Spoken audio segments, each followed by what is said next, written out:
I'd like to welcome a very special guest to the Worldwide Forgiveness Summit, the creator and founder of Radical Forgiveness, Colin Tipping. Thank you so much, Colin, for being with us today and sharing. Radical Forgiveness completely changed my life for the better, and it is for so many other people across the world as well. And I'm so very honored to be able to bring your voice to the Worldwide Forgiveness Summit because your journey has inspired me to want to share it in a bigger way in hopes that it's going to help other people in their lives to find peace, love, and happiness. So let's start at the beginning. What led you to creating Radical Forgiveness? Because forgiveness wasn't popular back then. So how did you find it within you? Well, ironically, it was, in fact, cancer. I was a hypnotherapist for a number of years, and in my practice, I found that I was attracting people who had cancer. So I was lumping together radical forgiveness with hypnotherapy. I'd become a hypnotherapist.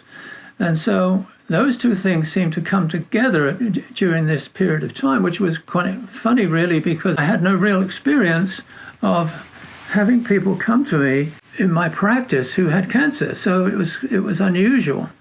So that's what led me to investigate how it is that people bring together those two things in their lifetime. And then what we did then as part of our research was my wife and I set up these cancer retreats in the North Georgia mountains where we would bring together a lot of people who had cancer, and we learned a lot from that.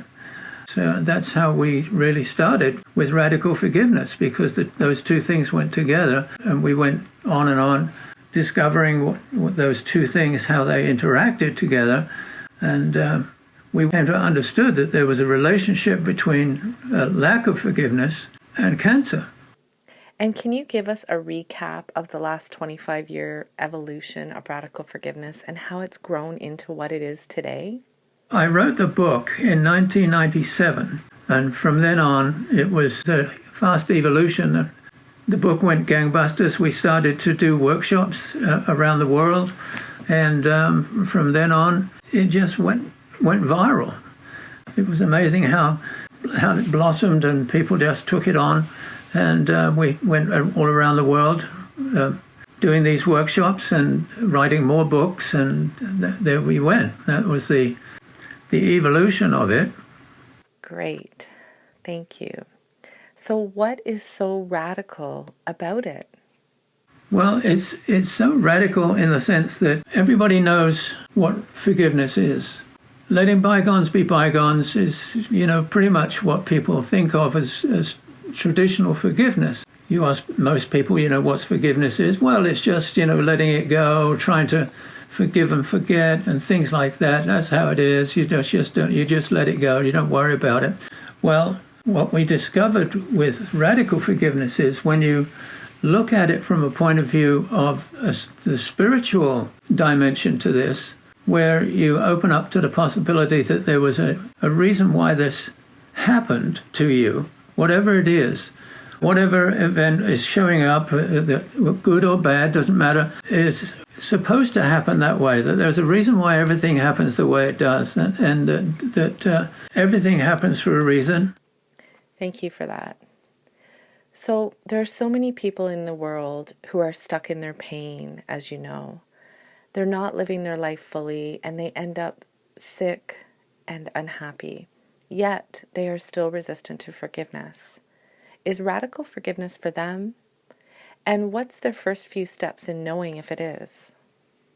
Radical forgiveness is for everybody if they open up to it. And the good thing about it is that it's very easy to open up to it and to recognize that there is a reason why everything happens the way it does. Anybody can do this. There's nothing to it in terms of you don't have to have any particular skill. All you need is a willingness to open up to the idea, and it's a very simple idea, that everything happens for a reason. And keep coming back to that. Everything happens for a reason.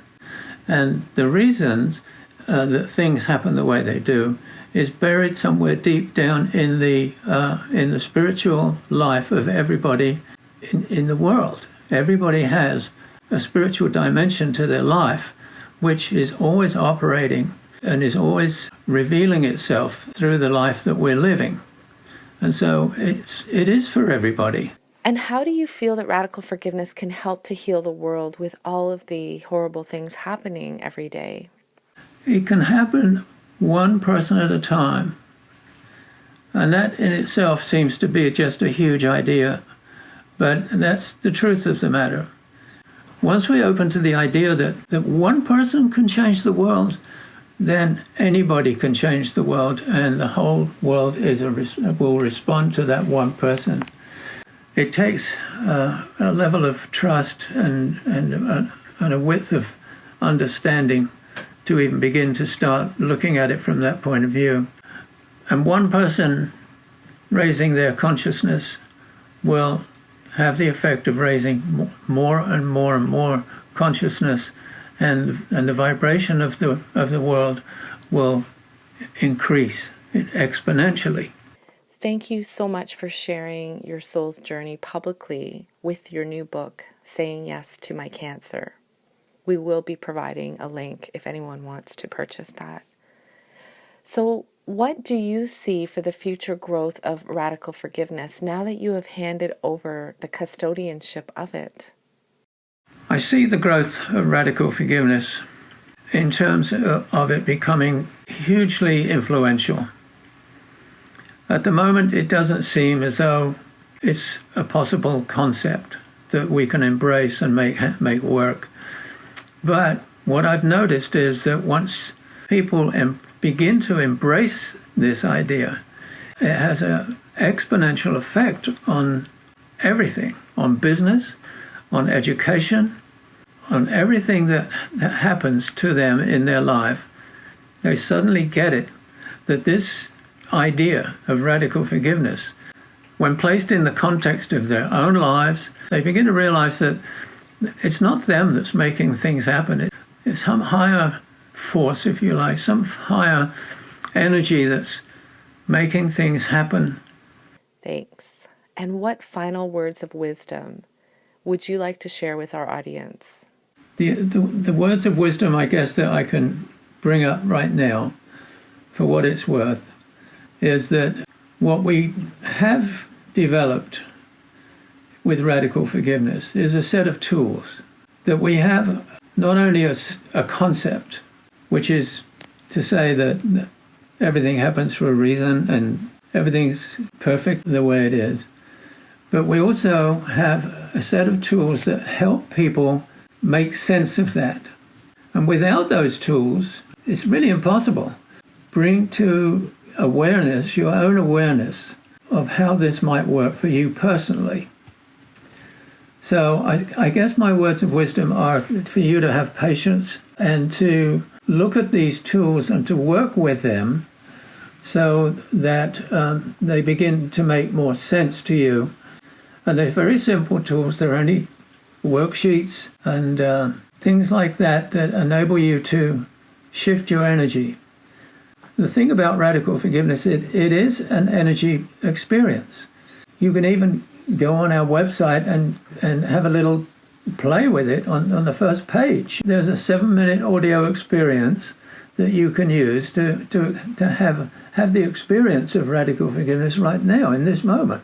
And the interesting thing about that is, in that 7 minutes, you're going to feel different. You're going to feel that something has happened in your body, in your mind, and in your consciousness. And so that's the exciting part of it, really. There's no belief system required. You just try it out and see what happens, and that's the experience. You can get very deep with those programs if you want to. Not only have we got little worksheets, but we've got online programs that you can try and go deeper and get into it in a very deep and exciting way. And before I close, I want to thank Laurie Appleby for doing this. I mean, this is an amazing experiment, really, and I would have wished that I would have been in better shape. But you know, my intention was clear, and Laurie has made it much easier for everybody to understand it. And I want to thank her once again for taking up the cudgel and making it clear for everybody on my behalf. And I love and appreciate her for doing that. Thank you so much, Colin, for your time, for creating Radical Forgiveness, for showing us with your own personal life on how radical forgiveness is really truly freedom and can completely change our lives and to help heal the world. Thank you.